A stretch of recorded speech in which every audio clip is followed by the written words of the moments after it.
अमरावती जिल्हा ग्रामीण महानुभाव सेवा मंडळाच्या प्रेरणेने अंजनगाव तालुका ग्रामीण महानुभाव सेवा मंडळ व द्वारकाधीश श्रीकृष्ण मंदिर ट्रस्टद्वारा आयोजित श्री सुखदानी स्थानवंदन समाज प्रबोधन व तपपूर्ती पदयात्रा समारोपीय सोहळा या सोहळ्याच्या निमित्तानं आजची संपन्न होत असलेली समारोपीय धर्मसभा, या धर्मसभेचे असलेले सभाध्यक्ष परमपूजनीय परम आदरणीय श्रद्धेय महंत श्री आचार्य प्रवर महंत श्री सुकेनकर बाबा शास्त्री सुकेने, तसेच आजच्या धर्मसभेला ज्यांची खरी प्रामुख्याने या ठिकाणी उपस्थित आहे आणि नाशिक जिल्ह्यातील पदयात्रा विशेषतः असल्यामुळे या ठिकाणी प्रामुख्याने उपस्थित असलेले असे परमपूजनीय आदरणीय श्रद्धेय महंत श्री अर्जुनराज बाप्पा सुकेनेकर,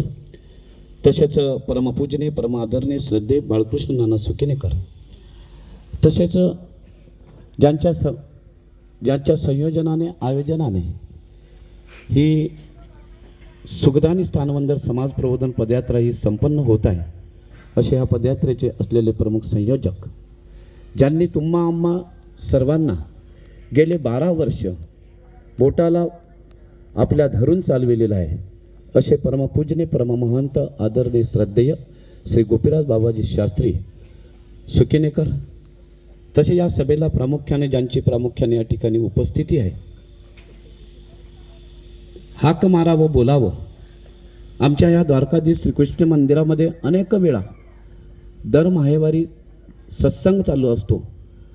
स्वतःच्या जीवाची पर्वा न करता जो आम्हाला खरा नाशिक जिल्ह्यातील रहिवासी म्हणून आहे, पण मन सगळं आमच्या अमरावती जिल्ह्याकडे आहे आणि नेहमी सतत त्यांचं, चाहे तो सत्संग असो, पंचकृष्ण समाज प्रबोधन व्याख्यानमाला असो, मध्यंतरीच त्यांची खूप मोठी तब्येत बिघडली होती, पण स्वतःच्या जीवाची पर्वा न करता या ठिकाणी महाराष्ट्रात कोणत्याही ठिकाणी असो, जो खरे महानुभाव पंथाचा, आम्ही त्यांना विद्यापीठ तर अनेक निघालेले आहे, आताही मराठी भाषा विद्यापीठ शासनाने आम्हाला दिलेलं आहे, पण खरं चालतं बोलतं जे विद्यापीठ आहे, जे तुम्हा आम्हा सर्व संपूर्ण महाराष्ट्राला प्रबोधित करत असते, असे तुम्हा आम्हा सर्वांचे असलेले प्रेरणास्थान आम्हा द्वारकाधीश श्रीकृष्ण मंदिरातील असलेले नेहमी सत्संग होणारा त्या सत्संगाचे असलेले प्रमुख मार्गदर्शक प्राध्यापक बाळकृष्ण अंजनगावकर सर, तसे या ठिकाणी ज्यांची खरी प्रामुख्याने उपस्थित आहे, ज्यांनी भक्तीच्या माध्यमातून, गायनाच्या माध्यमातून आपल्यापर्यंत गीत पोहोचलेलं आहे. अनेक वेळा अमरावती जिल्हा ग्रामीण महानुभाव सेवा मंडळ असो, अंजनगाव तालुका ग्रामीण महानुभाव सेवा मंडळ असो, द्वारकाधीश श्रीकृष्ण मंदिर असो, या खरी मंदिराची तत्परतेने सेवा करत असलेले असे माननीय श्री आमचे सुप्रसिद्ध असे गायक, स्वतः गायकसुद्धा आहे आणि स्वतः लिखितसुद्धा, आता स्वतः कवीसुद्धा आहे, असे आमच्या द्वारकाधीश श्रीकृष्ण मंदिराचे असले सचिव मानश्री माधवरावजी गावंडे. तसेच आमच्या एवढा मोठा द्वारकाधीश श्रीकृष्ण मंदिराचा जो पायापासून संपूर्ण बनवलेला हे जे आपल्याला दिसत आहे, डौलाने फुलवीत आहे, असं द्वारकाधीश श्रीकृष्ण मंदिराचे असलेले चीफ असे इंजिनियर, असे आमच्या द्वारकाधीश श्रीकृष्ण मंदिराचे असलेले कोषाध्यक्ष, महाराष्ट्राच्या धर्मकार्यामध्ये पोथ्यामध्ये नेहमी अन्नदाते म्हणून ज्यांची नाव अशी ओळख आहे, असे आमच्या द्वारकाधीश श्रीकृष्ण मंदिराचे असले कोषाध्यक्ष मानश्री प्रमोदभाऊ पठारे, तसेच अमरावती जिल्हा महानुभाव परिषदेचे असलेले कोषाध्यक्ष, नेहमी धर्मकार्यात सहभागी असतात आमच्या पंचकृष्ण समाज प्रबोधन पदयात्रेचे संयोजक असे मानश्री प्रेमराजजी मावंद या ठिकाणी उपस्थित आहे. तसे अमरावती जिल्हा महानुभाव परिषदेचे असलेले उपाध्यक्ष, पदयात्रेचे प्रमुख संयोजक असे माननीय श्री असे आमचे प्रेमराजजी मनोजभाऊ भगत, पदयात्रेचे संयोजक, ते सुद्धा या ठिकाणी उपस्थित आहे. द्वारकाधीश श्रीकृष्ण मंदिराचे ज्यांनी स्वतःच्या खांद्यावर खरोखर हे मंदिर लवकरात लवकर पूर्णता झालं पाहिजे, गेल्या 1 ते 2 महिन्यामध्ये ज्यांनी 4 लाख रुपये उपलब्ध करून दिले, असे आमचे माननीय द्वारकाधीश श्रीकृष्ण मंदिराचे बांधकाम समिती असलेले अध्यक्ष मानश्री नितीनभाईजी पटेल, अकोट येथील महानुभाव मंडळाचे असलेले आमचे संपर्क प्रमुख, अकोला जिल्हा ग्रामीण महानुभाव सेवा मंडळाचे संपर्क प्रमुख मानसी संजय भाऊ ढोले, तसेच अकोला जिल्हा ग्रामीण मानवा सेवा मंडळाचे असलेले आमचे खरे प्रमुख निरीक्षक, आमच्या पदयात्रेचे असलेले खरे निरीक्षक, जे नेहमी सतत आमच्या पदयात्रेची जर आम्हाला सर्वे करायचा असला तर प्रमोद भाऊ शिवाय आम्ही सर्वे काढू शकत नाही, असे आमचे मानसी प्रमोद भाऊजी लांडे या ठिकाणी खरे प्रामुख्याने उपस्थित असलेले परमपूजनीय आदरणीय श्रद्धेय लाल बाबा हे सुद्धा या ठिकाणी उपस्थित आहे. तसेच पदयात्रेची खरोखर ज्यांनी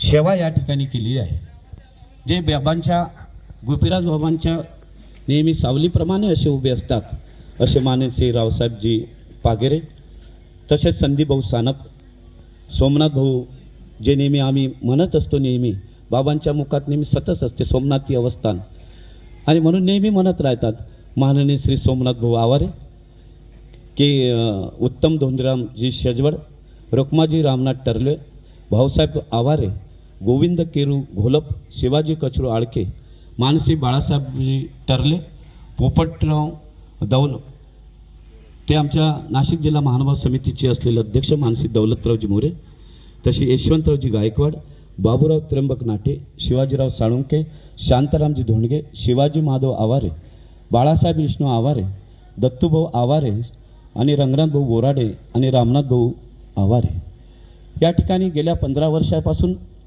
सतत आपण सोबत असलेले मातृतुल्य पितृतुल्य बंधू आणि भगिनींनो आणि तसेच पदयात्रेकरू मंडळींनो,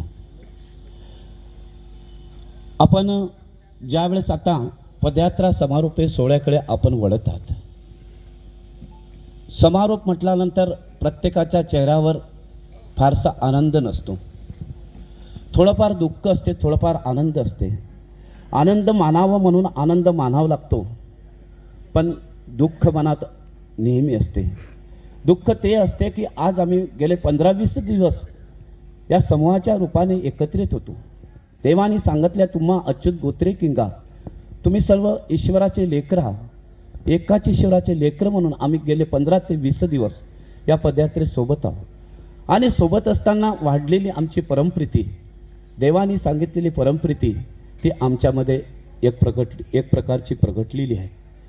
ती प्रीती एवढी आहे की आज समारोप होत असताना कधी आम्ही सोडू नाही शकत. जाताना सुद्धा दुःख होते, येताना जेवढा आनंद होतो, पण जाताना खूप दुःख होते. ज्यावेळेस येत होतो, ज्यावेळेस मी कधी पोचतो कधी नाही, ही आतुरता निर्माण झालेली असते. कोण्या स्थानावर समारोप आहे, कोण्या स्थानावर समारोप आहे, कोण्या स्थानावर प्रारंभ आहे. ज्या ठिकाणी स्वामी श्री चक्रधर महाराजांनी गेले 12 वर्ष मौन केलेलं आहे. सर आमचे नेहमी म्हणतात, तुमची जी पदयात्रा आहे तपभूमी ते कर्मभूमी अशी पदयात्रा या जिल्ह्यामध्ये चालली होती मंडळी.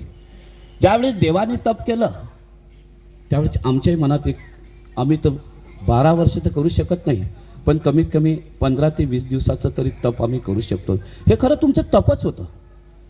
देवाने तप केलं पूर्ण, पण तुमचंसुद्धा 15-20 दिवसाचं तप होतं. घरदार सोडून होते. मी अवलोकन करत होतो, पाहत होतो, पदयात्रेत येत होतो, जात होतो. कोणी मोबाईलवर बोलत नव्हते, संध्याकाळचे शांत राहत होते. बाबांनी म्हटलं की स्मरण करा, सगळेजण एकसारखे बसलेले दिसायचे नामस्मरणाला. एक घाटी करा, सगळ्यांच्या डोक्यात टोप्या होत्या. आज आमच्या डोक्यात टोप्या घातल्या